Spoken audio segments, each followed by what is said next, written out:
வணக்கம் friends, welcome to Vidya's cooking channel. நான் வித்யா லக்ஷ்மி. இன்றைக்கி உங்களுக்கு ஒரு அருமையான தனி குழம்பு ரெசிபி எங்கள் வீட்டில் எப்படி தயார் பண்ணுவோன்னு நான் ஷேர் பண்ணுறேங்க. இட்லி, இடியாப்பம், தோசையோடவும் ரொம்ப நல்லா டேஸ்டியாக இருக்கும். இந்த ரெசிபிக்கு தேவையான பொருட்கள் செய்முறை பார்த்துக்கலாம். நான் முதல்ல இங்கே ஒரு குக்கரை ஹீட் பண்ணியிருக்கேன். அதில் 2 டேபிள் ஸ்பூன் அளவுக்கு எண்ணெய் சேர்த்துருக்கேன். எண்ணெய் நல்லா காஞ்சதும் இதில் சுத்தம் செஞ்ச ஆட்டுக்கறி சேர்த்துருக்கேன். அதில் இஞ்சி பூண்டு விழுது சேர்த்துருக்கேன்.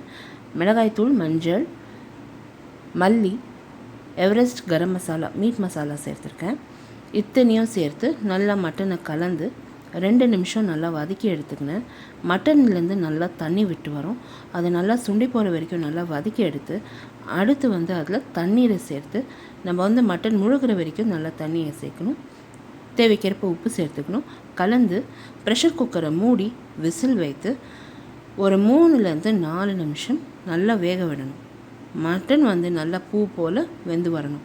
எப்போவுமே இந்த மாதிரி ரெசிபீஸ் நம்ம தயார் பண்ணுறோன்னா மட்டனை 2ஆக பிரித்து நம்ம பாதி சுக்கா பண்ணுவோம், இன்னொரு பாதியில் குழம்பு வச்சுக்குவோம். ஸோ இப்போ இந்த எலும்பெல்லாம் இருக்குது பாருங்கள், நான் பிரித்து குழம்புக்கு எடுத்துக்கினேன். மீதி சுக்காக்கு நான் பிரித்து எடுத்து வச்சுருக்கேன். இங்கே குழம்பு செக்ரிகேட் பண்ணி செப்பரேட்டாக வச்சுருக்கேன். இப்போ இங்கே பார்த்தீங்கன்னா மசாலாவுக்கு வெங்காயம், தேங்காய், கரம் மசாலா, மிளகு, கருவேப்பிலை, பூண்டு எடுத்திருக்கேன்.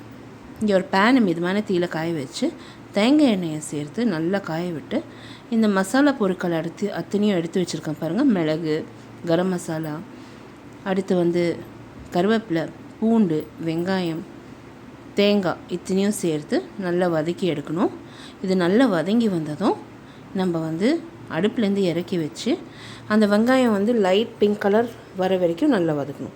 ஸோ நல்லா வதங்கி வந்ததும் அடுப்புலேருந்து இறக்கி வச்சு ஆற விட்டு மிக்ஸி ஜாரில் சேர்த்து கொஞ்சமாக தண்ணியை விட்டு வழுவழுப்பாக அரைச்சி எடுத்துக்கணும்.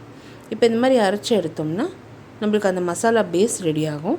இது நம்ம தண்ணி குழம்புல சேர்க்குறப்போ அந்த குழம்பு ரொம்ப அருமையாக இருக்கும்.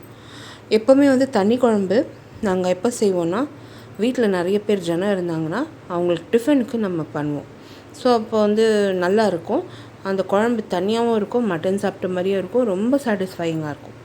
இப்போ இங்கே மிக்ஸி ஜாரில் இந்த மசாலா பொருட்கள் நல்லா வதங்கினதும் ஆற விட்டு சேர்த்துருக்கேன். இதில் கொஞ்சமாக தண்ணி விட்டு நல்லா வழுவழுப்பாக அரைச்சி எடுத்துக்கலாம். இப்போ அந்த மட்டன் குழம்பு எடுத்து வச்சுருக்கேன் பாருங்கள், அதில் நம்ம தண்ணி சேர்த்து நல்லா தண்ணியாக தயார் பண்ணி அடுப்பில் கொதிக்க விடணும். ஸோ ஒரு கிளாஸ் தண்ணி விட்டு நான் ஏற்கனவே கரைச்சி வச்சுருக்கேன். இப்போ இந்த மசாலா பேஸ்ட்லேயும் இன்னொரு கிளாஸ் தண்ணி விட்டு நல்லா கரைச்சி அந்த மட்டனில் சேர்த்து நம்ம கொதிக்க விடுறப்போ அந்த குழம்பு ரொம்ப நல்லா வரும். இப்போ இங்கே பார்த்திங்கன்னா இந்த மட்டன் நல்லா அந்த குழம்பு வந்திருக்கு. இதில் நம்ம அந்த அரைச்சி வச்சுருக்க மசாலாவை சேர்த்து ஒரு முறை நல்லா கலந்து கொதிக்க விடலாம். தேவைக்கேற்ப உப்பு சேர்த்துக்கலாம். உப்பு தேவைப்பட்டால் நீங்கள் சேர்த்து நல்லா கொதிக்க விட்டுருங்க. இந்த மட்டன் குழம்பு அருமையாக ரெடி ஆகிடும். இப்போ பாருங்கள், இந்த குழம்பு கொதித்து வந்ததும் மேலே எண்ணெய் மிதந்து வரும். மேலே எண்ணெய் மிதந்து வந்தாலே அந்த குழம்பு ரெடி ஆகிடுச்சுன்னு அர்த்தம். நம்ம எப்போவுமே தண்டியா இட்லிக்கு இந்த மாதிரி தயார் பண்ணி சர்வ் பண்ணோம்னா ரொம்ப சூப்பராக இருக்கும்.